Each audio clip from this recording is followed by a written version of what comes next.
ومن آياته أن خلق لكم من أنفسكم أزواجا لتسكنوا إليها وجعل بينكم مودة ورحمة إن في ذلك لآيات لقوم يتفكرون.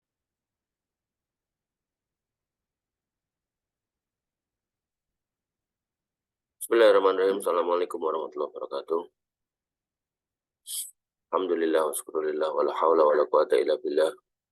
Salatu wassalamu ala rasulillah wa ala alihi wa sahbihi wa wala. Wa nifidin asan ya Allah wa iyyakum. Alhamdulillah, bersyukur kepada Allah subhanahu wa ta'ala yang masih memberikan nikmat kepada kita sehingga kita bisa berkumpul lagi ya di tempat ini secara online dan juga secara offline. Manifidin azan ya Allah wa iyyakum. Kita melanjutkan materi kita yaitu kitab bekal-bekal pernikahan karangan Syekh Shalih Fauzan Al-Fauzan. Jadi beliau adalah ulama Saudi hari ini yang masih hidup. Artinya beliau masih hidup, banyak kitab yang kita bahas orang-orangnya udah nggak ada, rahimahullah. Kalau beliau masih hidup, hafidhahullah, beliau umurnya mungkin 80-an tahun, tapi masih jadi rujukan manusia, bertanya, berdiskusi, tukar pikiran, menanyakan perihal agama ini. Dan itu benar-benar suatu keberkahan dalam hidupnya. Artinya kita harusnya ngiri gitu. Jadi belum lama itu saya pernah ngisi di satu masjid itu, saya ketemu sama teman lama. Ya nggak teman langsung sih, tapi saya pernah bertemu dengan dia lama. Berapa tahun yang lalu, puluhan tahun yang belasan mungkin tahun yang lalu paling enggak. Ya, ngobrol-ngobrol. Nah, di antara obrolan yang saya sampaikan adalah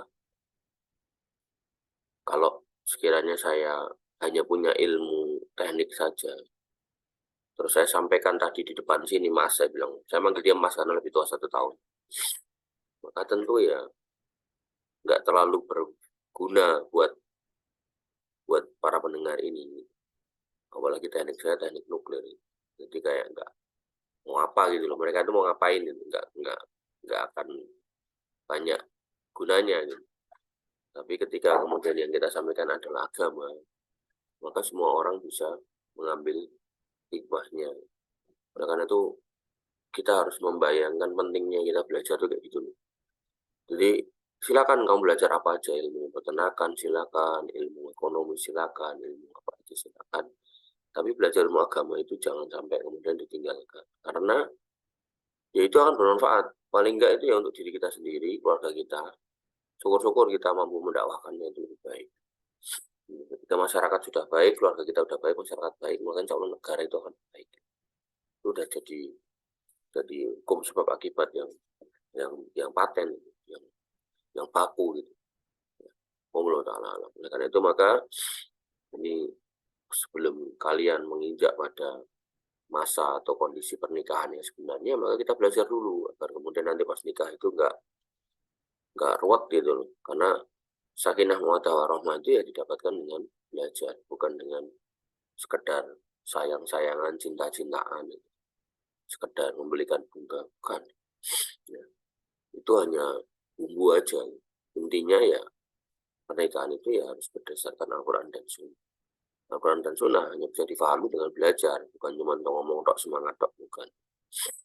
Wanifidin azan ya Allah ya, kita sampai di bab akad nikah, rukun dan syaratnya.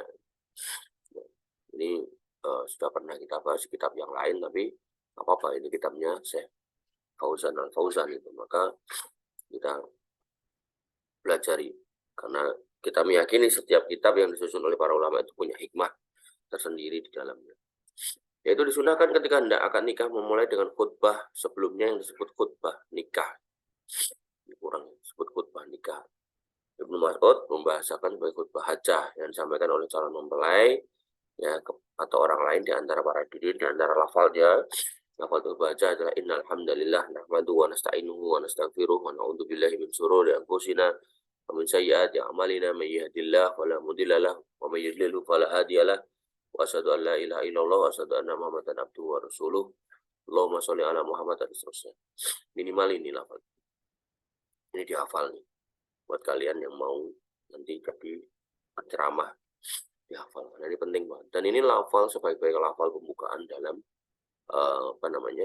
dalam pembicaraan di depan orang, depan umum. Nah, artinya innal hamdalillah, sungguhnya segala puji bagi Allah, nahmaduhu wa nasta'inuhu, gitu kan. Kita memujinya, meminta pertolongan kepadanya, wa nastaghfiru, dan minta ampun kepadanya, wa natubu ilaih, dan bertobat kepadanya, wa na'udzu billahi min syururi anfusina, dan kita berlindung dari kejelekan diri-diri kita, wa sayyiati amalina, dan kejahatan diri-diri kita. Kepada Allah berlindungnya. May yahdihillahu, ya, barang siapa yang diberi petunjuk oleh Allah Subhanahu wa taala fala mudhillalah, enggak mungkin ada yang bisa menyesatkan. Wa may yudlil, dan barang siapa yang disesatkan fala hadiyalah, enggak ada yang bisa memberi petunjuk. Wa asyhadu an la ilaha illallah wa asyhadu anna Muhammadan abduhu wa rasuluh, dan aku bersaksi bahwa tidak ilah yang berhak disembah selain Allah, dan aku bersaksi bahwasanya Muhammad adalah hambanya dan rasulnya. Setelah itu membaca 3 ayat Al-Quran di khutbah nikahnya. Pertama baca khutbah hajah, ini namanya khutbah hajah ya, di atas ini. Kemudian baca 3 ayat. 1, ya ayyuhalladzina amanu taqullaha haqqa tuqatih wa la tamutunna illa wa antum muslimun. Ini saya kalau khutbah Jumat baca ini. 1. Kemudian yang kedua, ya ayyuhan nasu taqu rabbakumul ladzi khalaqakum min nafsin wahidah wa khalaqa minha zawjaha wa bassa minhuma rijalan katsiran wa nisaa'a wattaqullaha alladzi tasaaluna bihi wal arham innallaha kana 'alaikum raqiba. Jadi ini kita mengingatkan orang untuk bertakwa. Orang yang beriman, bertakwalah kepada Allah dengan sebenar-benar takwa, dan jangan sekali-kali kalian mati kecuali menjadi dalam kondisi sebagai seorang muslim. Kemudian wahai manusia, bertakwalah kepada Rabb kalian yang telah menciptakan kalian min nafsi wahidah, dari diri yang satu, yaitu Adam. Wa khalaqa minha zawjaha, dan darinya Allah ciptakan pasangannya Adam. Adam itu di dalam hadis dikisahkan yaitu bahwasanya istrinya yaitu Hawa itu diambil dari tulang rusuk Adam, kemudian diciptakan Hawa. Wa bassa minhuma rijalan katsiran wa nisaa'a, dan daripadanya 2 orang itu yaitu Adam dan Hawa diciptakan laki-laki, rijal katsiran yang sangat banyak, wa nisaa'a, dan para perempuan. Wattaqullaha alladzi tasaaluna bihi wal arham, bertakwalah kalian kepada Allah di mana kalian itu meminta kepadanya. Ya, minta kepada Allah, wal arham, dan peliharalah hubungan silaturahmi, jangan saling membenci kepada saudara-saudara kalian. Innallaha kana 'alaikum raqiba, sesungguhnya Allah mengawasi semua perbuatan kalian. Kemudian ayat terakhirnya, ya ayyuhalladzina amanu taqullaha wa qulu qawlan sadida, orang-orang yang beriman, bertakwalah kepada Allah dan berkatalah dengan perkataan yang benar. Yuslih lakum a'malakum, perkataan yang benar itu akan menyebabkan amal kalian itu menjadi baik. Wa yaghfir lakum dzunubakum, dan dosa kalian akan diampuni. Wa may yuti'illaha wa rasulahu faqad faza fawzan 'azima, dan barang siapa yang mentaati Allah dan Rasulnya, maka sungguh dia telah beruntung dengan keberuntungan yang sangat besar. Wallahu ta'ala. Nah, rukun-rukun nikah itu ada 3. Yang pertama, adanya 2 calon yang terbebas dari penghalang sahnya nikah. Jadi kita udah pernah bahas soal soal mahram. Nah, maka 2 calon ini, laki-laki dan perempuan, harus, nggak boleh laki-laki dan laki-laki, nggak boleh perempuan dan perempuan. Nah, kemudian yang kedua, harus terbebas dari penghalang sahnya nikah, yaitu bukan yang diharamkan untuk dinikahi, bukan mahram. Mahram kemarin kita bisa jelaskan ada mahram mu'abbad, kemudian ada mahram karena pernikahan. Mahram mu'abbad ini adalah mahram selama-lamanya. Mahram mu'abbad ini bisa karena pernikahan, bisa karena persusuan, bisa karena nasab gitu kan. Nah, misalnya kita dengan ibu kita dengan ibu tiri kita dengan nenek kita dengan orang yang pernah menyusui kita, itu selamanya kita nggak boleh menikahinya. Nah, di sini dikatakan senasab, sepersusuan, atau karena sedang dalam masa iddah atau sebab lainnya. Jadi masa iddah juga nggak boleh. Juga tidak boleh dalam keadaan juga tidak boleh jika calon mempelai laki-lakinya kafir, sedangkan mempelai perempuannya wanitanya muslimah. Dan sebab-sebab lain dari penghalang-penghalang syar'i. Jadi kalau laki-lakinya kafir nggak boleh, perempuannya muslimah nggak boleh. Tapi kalau dibalik, laki-lakinya yang muslim, perempuannya kafir, itu boleh selama ahli kitab. Dan tentu sekali lagi saya ingatkan, ketika laki-laki itu sudah menikahi wanita kafir, maka ada kewajibannya untuk mendakwai terus-terusan. Nggak cuma mendiamkan aja, setiap hari dia wajib mendakwai. Nah, Dan dia nggak boleh terlibat dalam ritual-ritual ibadah yang dilakukan oleh istrinya. Kemudian yang kedua, adanya ijab kabul, yaitu lafal yang diucapkan oleh wali atau yang menggantikannya dengan mengatakan, saya nikahkan kamu dengan fulana. Ijab kabul ya. Jadi setelah dicek kemaharannya aman, maka dilakukan ijab kabul.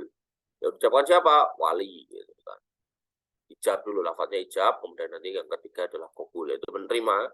Yang menerima itu adalah mempelai pria atau yang mewakilinya. Nah, Pak Naib yang dari KUA itu yang mewakili. Kalau artinya, kalaupun mau diwakilkan, maka sebaiknya yang mewakilkan itu ya dari pihak pemerintah, negara. Gitu. Itu adalah Pak Naib. Nah, kalau yang kabulnya yang nerima, itu ya kalau di kita sih biasanya ya langsung laki-lakinya ya. Tapi kalau misal, ya laki-lakinya itu sakit, ya misal sakit. Karena satu dari hal, lanang-lanang saya ingat kemeletes, mau nikah aja pakai trek-trekan dulu, itu kecelakaan akhirnya, ya, maka bisa diwakilkan, ya. Nah, tentu bagusnya yang menerima perwakilannya adalah orang-orang dari kalangan keluarganya, jangan sembarangan. Nanti apa? Yang wakilkan temennya, dipek bojo tenan sama temennya. Allah Ta'ala alam. Nah, dengan 3 hal ini, rukunnya 1, 2, 3 ini, maka nikah itu menjadi sah. Syaikhul Islam Ibnu Taimiyah dan muridnya Ibnu Qayyim menguatkan pendapat bahwa nikah itu sah dengan lafaz yang menentukan arti nikah tidak terbatas hanya lafaz angkatuha atau zawat ya, bukan jai. Zawat stuka. Jadi nggak harus aku nikahkan atau kawinkan itu. Orang yang membatasi lafaz nikah dengan angkatuka atau zawastuka karena 2 lafaz ini terdapat dalam Al-Qur'an sebagaimana firman Allah Subhanahu wa taala pada surat Al-Ahzab falamma qad zaidun min watoron zawajnaka. Ketika Zaid telah mengakhiri keperluannya terhadap istrinya atau menceraikannya, maka kami kawinkan dia, kamu dengannya. Kamu ini Nabi Muhammad SAW. Jadi nama ini disebut di dalam Al-Quran karena dulu orang itu punya pendapat, yaitu istri anak angkat itu nggak boleh dikawini sama bapak angkatnya. Jadi Zaid ini adalah anak angkat Nabi SAW. Ya, kemudian punya istri namanya Zainab, nah, kemudian dicerai. Nah, kemudian Allah memerintahkan ya, Nabi Muhammad SAW untuk menikahi Zainab. Dan ditulis atau termaktub di dalam Al-Quran agar ini menjadi hukum sampai hari kiamat, bolehnya menikahi anak angkat. Makanya kalian kalau jadi anak angkat seseorang, terus punya istri, gitu, jangan dekatkan sama bapak angkat kalian. Ya cukup kenal aja, cukup tahu. Jangan terlalu dekat, jangan terlalu, apa istilahnya, terlalu rengkat gitu kan, nanti namanya setan gitu. Nanti bapak angkatmu akan ngompori istri angkatmu. Bojomu lagi susah, mending aku senajan tuwek tapi sugih. Namanya wanita digoda gitu ya, siap meninggalkan yang susah tadi menuju yang sugih walaupun tuwek. Allah Ta'ala alam. Dan firmannya yang lain, fala tankihu ma nakaha aba'ukum minan nisa, dan janganlah kamu kawini wanita-wanita yang telah dikawini oleh bapakmu. Jadi siapapun yang dinikahi bapak kita, apakah itu ibu kita, apakah itu ibu tiri kita, gitu, maka nggak boleh dinikahi oleh anaknya. Nah, tetapi kejadian yang disebutkan dalam ayat tersebut tidak berarti pembatasan dengan lafaz tazwij, yaitu zawaj suka atau angkat tuka. Wallahu alam. Dan akad nikah bagi orang yang bisu bisa dengan tulisan atau isyarat yang dipahami. Dia langsung menuliskan di sini.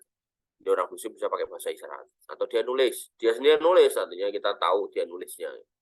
Apabila terjadi ijab dan kabul, maka sah akad nikah tersebut walaupun diucapkan dengan senda gurau tanpa maksud menikah. Wah, yo. Siap, misal tak nikah ya aku karo adikku. Siap, itu udah masuk itu kayak gitu. Selama apa terpenuhi syarat dan tidak ada penghalang sahnya. Ya tadi itu yang 3 itu. Karena Rasulullah SAW bersabda ada 3 hal yang apabila dilakukan dengan main-main jadinya juga sungguh-sungguh, dan dilakukan dengan sungguh-sungguh yaitu nikah, rujuk, dan tolak. Salah satu ya jiduhunna jidun wa hasluhunna jidun an-nikahu wa tolaku wa ruj'atu. Tolak, nikah, rujuk. Ujekan, bercanda itu juga masuk kategori nikah. Makanya hati-hati kalau bercanda soal kayak ginian ya. Kalau emang memungkinkan nggak usah bercanda soal ini, apalagi tolak ini. Ya, kita bercandai sama suami kita dikelitikin orang, udah jelas-jelas kita ini orang yang nggak tahan geli dikelitikin. Kalau ketawa tak cerai, jatuh talak 1. Tak bercanda, tapi itu di alam Islam dianggap beneran. Dihitung beneran. Kemudian ada pun syarat nikah ada 4. Satu, menyebutkan secara jelas takyin masing-masing kedua belah dan tidak cukup hanya mengatakan saya nikahkan kamu dengan anak saya. Apabila punya lebih dari satu anak perempuan, maka mengatakan saya nikahkan kamu dengan anak perempuan saya dengan anak laki-laki Anda. Apabila Anda ada lebih dari satu anak laki-laki, maka takyin bisa dilakukan dengan menunjuk langsung kepada calon mempelai atau menyebutkan namanya atau sifatnya yang dengan sifat itu bisa dibedakan dengan yang lainnya. Jadi harus jelas tuh. Saya nikahkan kamu dengan anak perempuan saya Fatimah binti Pak Tony, misalnya gitu. Jadi kalau nggak cuma saya nikahkan kamu dengan anak perempuan saya dengan mas kawin 1 ekor kerbau, boleh. Nah ini anak perempuan yang mana gitu? Yang mempelainya nggak jelas. Ketika nggak jelas ini maka ya nggak sah nikahnya. Jadi harus kemudian diperjelas yang mana gitu. Atau kalau nggak disebut namanya gitu kan, maka bisa disebut cirinya. Anak perempuan saya yang paling hitam misalnya gitu, atau paling putih, atau yang paling gemuk. Mau gemuk semua ya, yang paling ya berarti ditimbang. Makanya kalau di kita ya alhamdulillah ya, daripada ruwet gitu, mending langsung disebut namanya, nama jelasnya. Ya tentu harapannya di dalam keluarga itu nggak ada yang namanya sama ya. Fatimah binti Fatoni, Fatimahnya ada 2. Ini juga nggak benar juga ya bapaknya. Kalau emang kayak gitu kondisinya, yang namanya Fatimah ada 2, ya maka tambah sifat-sifatnya, ciri-cirinya. Fatimah binti Fatoni dengan ciri ya, badannya beratnya 175 kilo. Nah, silakan, jelas. Kemudian yang kedua, kerelaan kedua calon mempelai ini menjadi syarat. Maka tidak sah jika salah satu keduanya dipaksa untuk menikah. Jadi, Syekh Fauzan memasukkan larangan atau tidak sah ya seorang mempelai itu dipaksa. Bagaimana hadis dari Abu Hurairah, janda nggak boleh nikah sehingga ia dimintai perintahnya dan gadis tidak dinikahkan sehingga dimintai izinnya. Jadi janda itu kalau belum nyuruh carikan aku atau nikahkan aku, dia nggak boleh dinikahkan. Tapi gadis itu harus minta izinnya. Mau nggak kamu nikah? Ditanya. Ya, kalau janda nunggu perintah. Mereka bertanya, ya Rasulullah, bagaimana izinnya? Beliau menjawab, bila diam. Jadi kadang gadis tuh ya malu-malu. Mau nggak kamu nikah sama ini loh? Pengusaha ayam goreng namanya Angga Saputra dari Ngawi gitu kan. Ya. Diam aja cuman ketawa-ketawa, senyum-senyum, prengas-prengas gitu. Maka ya sudah nikahkan. Ya mudah-mudahan bukan gila. Kecuali jika mempelai wanita masih kecil yang belum balik, maka wali boleh menikahkan dia tanpa seizinnya. Jadi kalau belum haid, ya, maka bisa dinikahkan tanpa seizinnya. Kaget ya, tahu-tahu udah punya suami. Yang ketiga, yang menikahkan mempelai wanita adalah walinya. Jadi harus walinya ya. Berdasarkan sabda Nabi SAW, ya, tidak sah pernikahan kecuali dengan adanya wali. La nikah illa biwaliyin, tidak sah kecuali dengan adanya wali. Apabila seorang wanita menikah kan dirinya sendiri tanpa wali, maka nikahnya nggak sah. Ini yang banyak terjadi sekarang ya, janda gitu kan, terus dia pengen menikahkan dirinya sendiri, atau kalau nggak nyari Pak Ustadz gitu. Ini salah ya. Ayyu mamra'atin nakahat bi ghairi zauj bi ghairi waliyuha fa nikahu batilun. Nah, wanita mana aja yang nikah tanpa wali, maka nikahnya nggak sah. Di antara hikmahnya adalah karena hal ini merupakan penyebab terjadi perzinahan dan wanita biasanya dangkal dan berpikir atau memilih sesuatu yang paling maslahat bagi dirinya. Jadi kenapa kita butuh tanya wali itu, agar wali itu juga beri pertimbangan. Ya nikah sama siapa sih? Sama si fulan ini loh gitu. Nah, kita kan mungkin nggak kenal sama si fulan. Oh ternyata wali kita tahu gitu. Loh, kamu sama itu gitu. Itu tuh penjudi loh, itu pemabuk loh itu. Loh, tapi saya kenal di masjid. Iya, dia habis judi kalau kalah tuh ke masjid sholat dia. Tapi kalau menang dia beloknya ke masjid, beloknya ke tempat apa namanya diskotik gitu. Nah, saya sebagai walinya saya nolak, nggak mau. Nah, kalau wali kita punya pendapat yang baik itu ya seorang anak atau seorang yang diwalikan oleh beliau ya manut, itu jangan kemudian sakar PDW. Gitu. Sebagaimana firman Allah Subhanahu Wa Taala tentang permasalahan pernikahan ditujukan kepada wali, wa angkihul ayyama minkum, dan kawinkanlah orang-orang sendirian di antara kamu. Dan ini perintah untuk para wali. Gitu. Nah, jadi kalau kamu punya anak sendirian nikahkan. Makanya ya harusnya ya wali ini kalau kemudian paham tugasnya untuk mencarikan pasangan buat anaknya atau yang diwalikannya, apa ponakannya, apa adiknya, apa kakaknya, maka dia itu harusnya nggak akan tinggal diam, gitu. Dia akan terus berusaha untuk mencari jodoh buat anaknya itu, atau kakaknya atau adiknya. Itu tugas itu. Makanya ini laki-laki nih, kalian tuh nanti wali untuk saudara-saudara perempuan kalian. Jadi kalau saudara perempuan kalian tuh belum nikah, sampai jadi perawan tua, dosa kalian. Ya, tuh dengerin.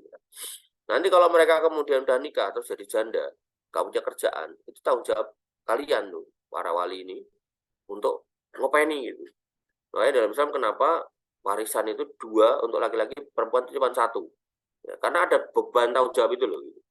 Ya, jadi jangan terus dipikir, wah Islam nggak adil, salah. Kamu kalau ngomong kayak gitu, batal syahadat kalian. Nah, apa yang diaturkan oleh Allah Subhanahu Wa Taala itu yang terbaik. Kalau dikatakan warisan seorang laki-laki itu 2, itu hikmahnya salah satunya itu tadi. Dia itu harus mencarikan pasangan buat mereka yang berada di bawah perwaliannya. Entah anaknya, entah adiknya, entah kakaknya, bahkan ibunya. Ibunya kalau janda dan istilahnya masih ganjen, masih terlihat kayak butuh gitu, butuh untuk nikah gitu. Ya.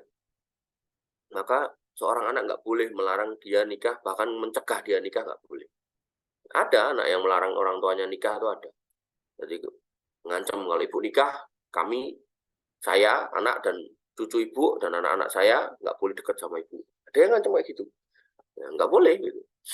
Nah, bahkan ada yang ngancam bapaknya yang udah tua pengen nikah nggak boleh. Akhirnya yang terjadi ya pelecehan seksual loh. Akhirnya cucunya kalau datang ke situ dipegang-pegang, disentuh-sentuh pada hal-hal yang nggak dibenarkan gitu. Ya. Maka hal-hal seperti ini harusnya seorang anak itu paham, jangan kemudian asal itu. Apalagi rumusnya nanti kalau nikah lagi nanti warisan kami berkurang. Nah ini udah salah lagi loh. Gitu. Jadi dia lebih rela bapaknya atau ibunya terjerumus dalam perzinahan daripada kemudian alih-alih kemudian mencegah mereka dari perzinahan. Kemudian ayat yang lain, fala tak dulu hunna, dan janganlah kamu para wali menghalangi mereka, menghalangi wanita-wanita yang ada di bawah kalian untuk menikah. Nah, wali bagi wanita adalah bapaknya, kemudian yang diserai tugas bapaknya, kemudian ayah dari bapak tersebut, dari bapak, mbah, buyut, dan seterusnya ke atas. Kemudian anaknya yang laki-laki, berarti kalau ke bawah, itu berarti anak laki-laki. Kemudian cucu ke bawah. Jadi kalau kalian sebagai cucu ngeliat mbah putrimu ini, kok kayaknya masih pengen kawin, pengen nikah, nikahkan. Jangan dihalang-halangi. Tuwek, cara kawin. Coba bayangkan kalau dia kemudian berzina. Belum lama tadi malam saya lihat ada mbah-mbah. Udah tua, untungnya ketok ya ompong, kulitnya keriput. Itu bisa-bisanya naik di atas panggung, jogetan bareng penyanyinya. Perempuan padahal pakai jilbab. Jadi saya menduga orang ini atau wanita ini ya kalau kemudian dia mungkin ya bisa jadi ya secara seksual dia masih aktif, masih pengen kawin gitu. Ya, karena lihat polanya itu kayak gitu dulu. Ya harusnya kan tua itu kan ya rodok suara dulanan kayak gitu lebih ke kalau dekat ke masjid, ke pengajian gitu loh. Sehingga harapannya ya lebih menundukkan pandangan, lebih kemudian menjaga syahwatnya. Tapi kalau polanya masih kayak anak muda kayak gitu, itu saya menduga besar sekali keinginan dia untuk nikah. Ya, kalau kemudian dia nggak nikah, khawatirnya malah berzina. Ya, maka nikahkan kalau kita punya mbah-mbah seperti itu. Nggak usah malu gitu. Sebenarnya kita malu kalau mbah-mbah itu kemudian melakukan perzinahan. Lalu kemudian pamannya yang sekandung dengan bapaknya. Jadi kalian kalau udah nggak punya bapak, belum punya anak juga, kalau janda kan bisa dinikahkan sama anaknya. Udah nggak punya bapak, gitu, nggak punya adik laki-laki, nggak punya kakak laki-laki, gitu kan?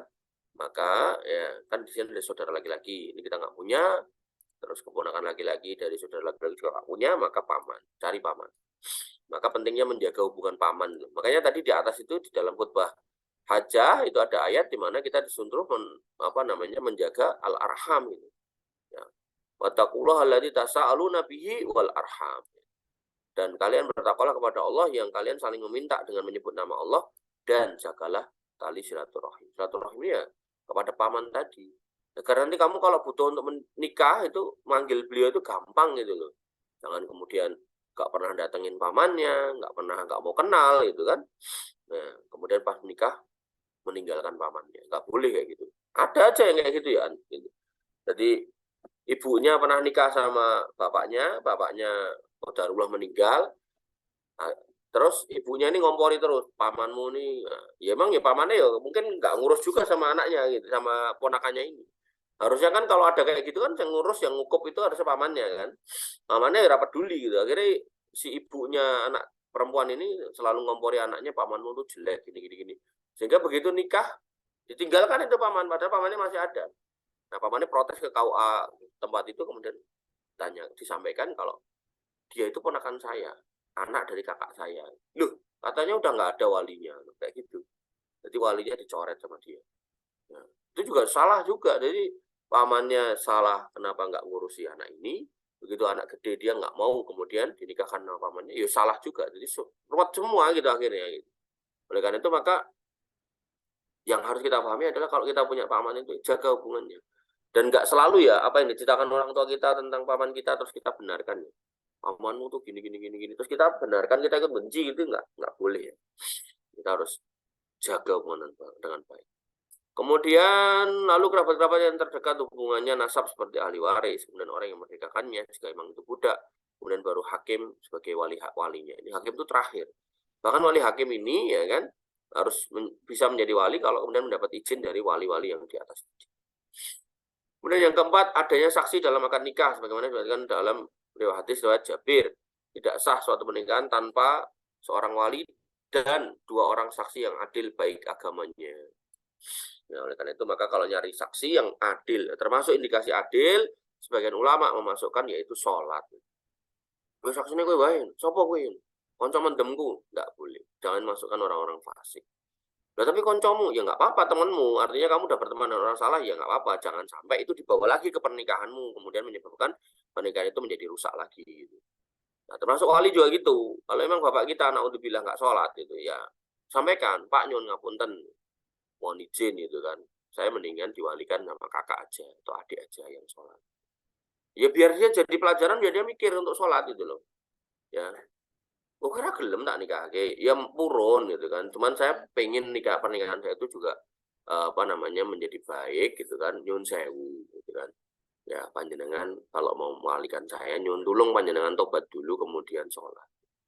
Karena ya kita sama tahu panjenengan nggak sholat loh Pak. Anak kurang ajar. Ya, kalau kita udah menyampaikan dengan baik, diutarakan dengan niatan yang baik, kalimat-kalimat yang baik, kok beliau masih tersinggung, ya sudah, nggak apa-apa. Kita nggak usah marah. Nggak apa-apa. Kita doakan aja yang terbaik buat beliau. Kemudian maka tidak sah pernikahan kecuali dengan adanya dua orang saksi yang adil. Saksinya dua ya, laki-laki dua, gitu kan. Imam Tirmidzi berkata, itulah difahami oleh para sahabat Nabi dan para tabiin dan para ulama setelah mereka. Mereka berkata tidak syah menikah tanpa ada saksi. Dan tidak ada perselisihan dalam masalah ini di antara mereka kecuali dari kalangan ahli ilmi mutakhirin. Nantinya dari zaman dulu tuh pernikahan itu diyakini sah itu karena adanya wali, dua orang saksi, kemudian mahar, kemudian akad nikah, ijab kabul itu. Nah, baru sekarang ini banyak orang yang memperselisihkan itu. Maka kita nggak usah memahami yang difahami orang sekarang, kita pakai pemahaman yang zaman dulu aja, karena itu lebih selamat. Wallahu ta'ala. Baik, ini yang bisa kita sampaikan atau kita diskusikan. Kurang lebihnya saya mohon maaf. Saya cukupkan saya rasa sampai di sini. Alhamdulillah, subhanakallahumma bihamdika, asyhadu an la ilaha illa anta, astaghfiruka wa atubu ilaik. Assalamualaikum warahmatullahi wabarakatuh.